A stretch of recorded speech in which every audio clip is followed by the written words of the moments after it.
Rien ne va plus pour le monument du 7e art Alain Delon. Après avoir enterré les femmes de sa vie et amies, il fait un constat amer. On vous explique tout. En regardant l'évolution d'Alain Delon, on n'arrive pas à contenir son émission. En effet, plus qu'un acteur mythique, son physique atypique ne cesse que de hanter celles et ceux qui ont croisé sa route. Sur un tournage, il n'hésitait pas à redoubler d'ingéniosité pour se démarquer.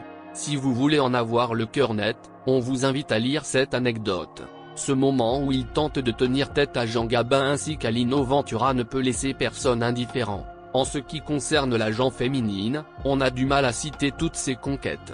Pourtant, dans son âme, elles sont peu à avoir autant compté que Romy, Nathalie, Mireille ou encore Rosalie. S'il avait pu, il aurait eu des enfants avec chacune d'entre elles. Hélas, le destin en a décidé autrement. En parlant de décadence, les rapports avec son fils Anthony n'ont pas toujours été simples. Pour preuve, à l'intérieur de son livre Entre chien et loup, il n'y va pas avec le dos de la cuillère. Or, l'AVC d'Alain Delon va tout remettre en question. Devenu plus proche, la tempête semble avoir enfin cédé sa place à l'apaisement. Oui. Mais pour combien de temps encore ?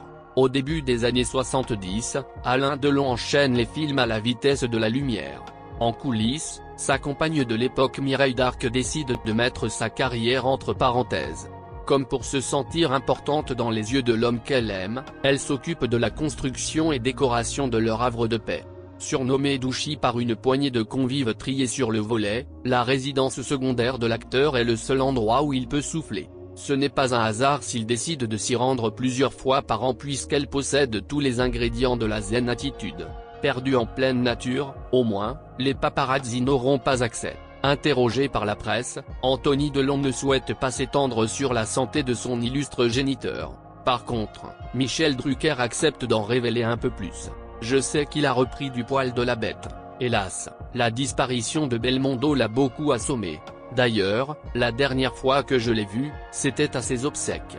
Très vite, l'animateur de France 2 souligne ce paradoxe. Je pense qu'il a refait surface, même si on ne se remet pas d'un AVC comme ça à un certain âge, le mari de Dany Saval maîtrise le sujet sur le bout de doigt. À cause d'une banale infection qui a failli lui coûter une jambe, il a lui-même passé tout le premier confinement à l'hôpital. À présent de retour le dimanche après-midi, il lance une bouteille à la mer.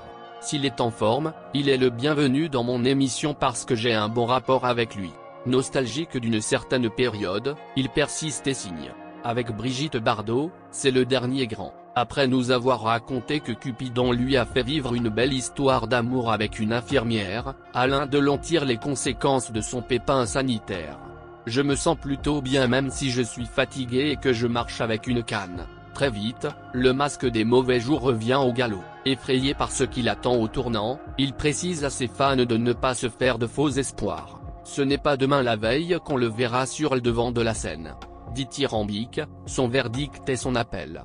On sait où on va et comment ça se finit. Quand Alain Delon ose comparer son passé et son présent, il tire les conclusions qui s'imposent. Bon, évidemment, ce n'est pas toujours dit de manière délicate. Après tout, préférant la franchise aux pincettes, il s'exprime sans ciller. La vie est devenue insupportable, elle ne me fait plus envie. Je veux surtout avoir la paix et n'ai pas peur de mourir. C'est normal, on y va tous.